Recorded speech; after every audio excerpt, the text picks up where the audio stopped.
여러분 안녕하십니까? 경남 소식입니다. 창녕 군수선거의 공직선거법 위반 사건을 자세히 들여다보겠습니다. 경쟁 후보의 불출마를 유도하는 일반적인 매수 사건과 달리 경쟁 정당에 출마할 가짜 후보를 내세웠다는 점이 극히 이례적인데요.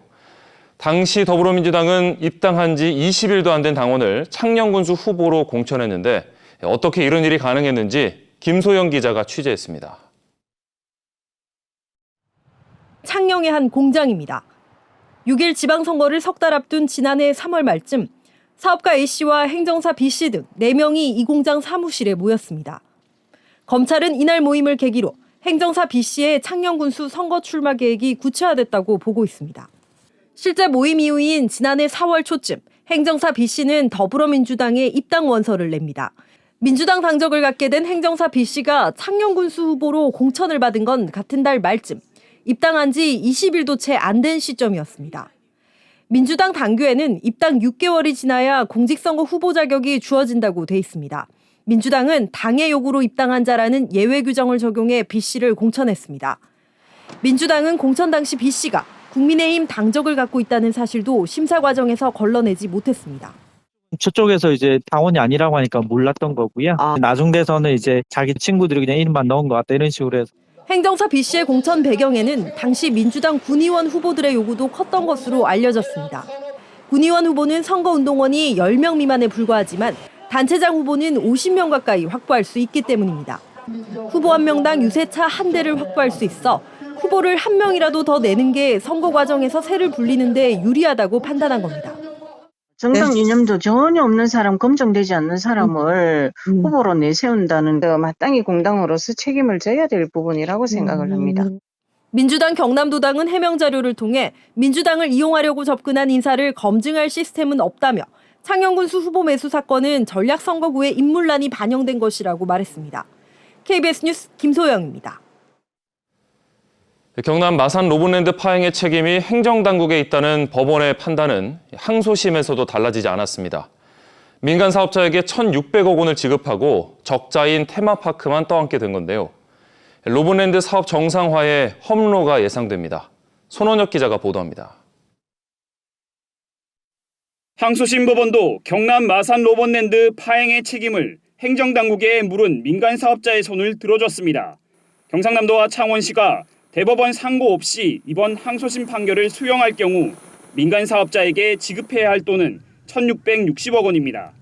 앞서 2심 패소에 대비해 올해 예산을 편성한 상태입니다. 하지만 숙박시설과 관광인프라 등 2단계 사업 추진을 통한 로봇랜드 정상화는 빨간불이 켜졌습니다. 그 기간이 얼마나 걸릴지에 대해서는 제가 지금 현재로서는 확정을 하기는 어렵지만은 지금 올해도 경제 사정이 쉽지는 않다는 그런. 당장 로봇랜드 테마파크가 한 해 30억 원 안팎의 적자를 보고 있습니다.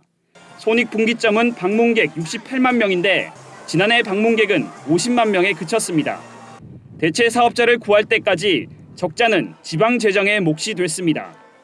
테마파크를 활성화해 대체 사업자를 구하는 것이 급선무입니다. 13, 14년 전에 세운 계획을 지금 이제 2단계 사업이 남았지 않습니까? 변화된 사회에 맞게 새로 계획을 세워서 진행할 것이냐 하는 부분. 소송 결과에 따른 경상남도와 창원시와의 갈등도 풀어야 할 숙제입니다. 경상남도가 감사를 통해 사업 관리 감독 소홀의 책임이 경상남도에 있다면서도 협약 해지 빌미를 준 책임은 창원시에 있다고 밝혔습니다. 그다음에 창원시청, 재단 다 이렇게 책임 있는 거로 지금 진행되기 때문에 그건 다시 판결을 보고 개별적으로.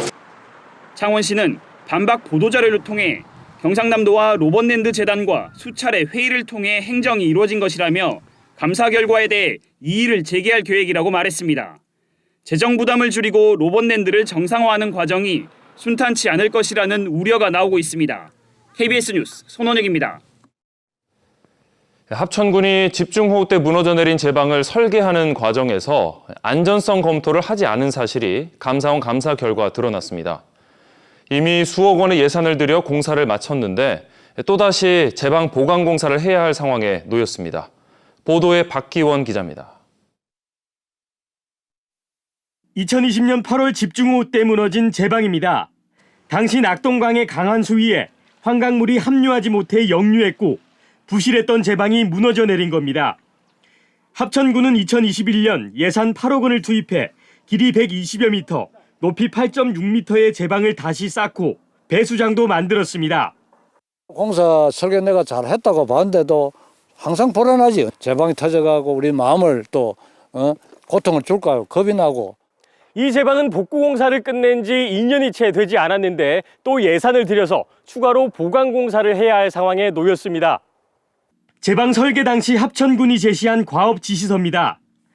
용역회사는 이 기준에 따라 홍수 때 제방이 견딜 수 있도록 누수와 비탈면 안전율을 검토한 뒤 설계해야 하지만 빠뜨린 것으로 확인됐습니다. 감사원이 지난해 5월부터 7월까지 전문기관을 통해 누수 안전율을 확인한 결과 안전율이 기준에 미달하는 것으로 나타났습니다. 비탈면 활동 안전율도 제방 안쪽과 바깥쪽 모두 안전율 기준을 충족하지 못했습니다. 제방 공사를 할 때 다짐을 안 했다든지 아니면 거기에 재료를 잘못 썼다든지 이랬을 가능성이 많거든요. 감사원은 해당 설계 용역업체에 벌점을 부과하고 준공 서류를 제대로 감독하지 않은 공무원을 경징계할 것을 통보했습니다. 합천군은 안전성 검토 용역을 추가로 발주해 보강공사 진행 여부를 결정하기로 했습니다. KBS 뉴스 박기훈입니다. 우리 지역 비구름이 가득 들어차 있습니다. 약 2시간 전 이미 산청으로는 30mm가 넘는 비가 내렸고요. 하동과 남해에 예고됐던 호우 예비특보도 연장 유지되고 있습니다. 특히 남해안과 지리산 부근을 중심으로 많은 양의 비가 집중되고 있는데요. 앞으로도 이 부근으로는 더 강한 비가 오전까지 쏟아지겠습니다. 30에서 80mm, 많은 곳으로는 100mm가 넘는 폭우가 쏟아지겠고요. 곳에 따라 천둥, 번개를 동반하기도 하겠습니다. 지리산 부근을 제외한 경남 내륙 으로는 20에서 60mm가 전망됩니다. 이 비는 오후까지도 이어지다가 차츰 잦아들겠고요. 내일도 비가 내리긴 하지만 오늘보다 양이 많지는 않겠습니다. 오늘 바람까지 말썽입니다. 남해안으로는 순간풍속 시속 55km 내외의 강풍이 불어들겠습니다. 오후에 비가 잠깐 그치는 지역들 확인해 주시고요. 오늘 추위 걱정은 없겠습니다. 어제보다 기온이 6도에서 많게는 15도 이상 높게 출발하고 있는데요. 창녕을 제외하고 모두 10도를 웃돌고 있습니다. 한낮에는 15에서 18도의 분포를 보이며 어제와 비슷하겠습니다. 현재 서부 지역은 사천이 15도, 남해 16도에서 출발하고 있고요. 낮 기온은 합천과 진주, 하동이 18도까지 올라가겠습니다. 해상으로는 풍랑주의보가 내려진 가운데 강풍을 동반한 비가 이어지겠고요. 물결이 최고 4m까지 일며 요란스럽겠습니다. 주말까지도 오락가락 눈비가 내리며 맑은 하늘 보기는 어렵겠습니다. 날씨였습니다. 오늘 새벽 4시 반쯤 창원시 발린동의 15층 아파트 6층에서 불이 났습니다. 이 불로 2명이 연기를 마셔 병원으로 옮겨졌고 20여 명이 대피했습니다. 불은 20여 분 만에 진화됐습니다. 소방당국은 거실에 있는 콘센트에서 전기 요인으로 불이 난 것으로 보고 정확한 화재 원인을 조사하고 있습니다. 공직선거법 위반 혐의로 재판에 넘겨진 사천 남해 하동 지역구 하영재 국회의원에게 검찰이 벌금 100만 원을 구형했습니다. 하 의원은 20대 대통령 선거를 앞둔 지난해 3월 지역 사무실 등 3곳에서 당원 집회를 연 혐의를 받고 있습니다. 선고 공판은 다음 달 9일 열립니다. 박종훈 경남교육감이 어제 경남교육연수원에서 열린 신년 기자간담회에서 인공지능 교육 플랫폼 아이톡톡을 통한 맞춤형 교육을 위해 연구와 연수를 강화하겠다고 말했습니다. 또 생태 전환 교육을 실현하기 위해 학생 수련원을 다양한 생태 교육 주제로 바꾸고 기후 위기에 대응하기 위해 환경 교육 특구를 13곳으로 늘리겠다고 말했습니다. 경상남도가 오는 2027년까지 5년 동안 1조 8,009억여 원을 투입하는 방위산업 육성 종합계획을 세웠습니다.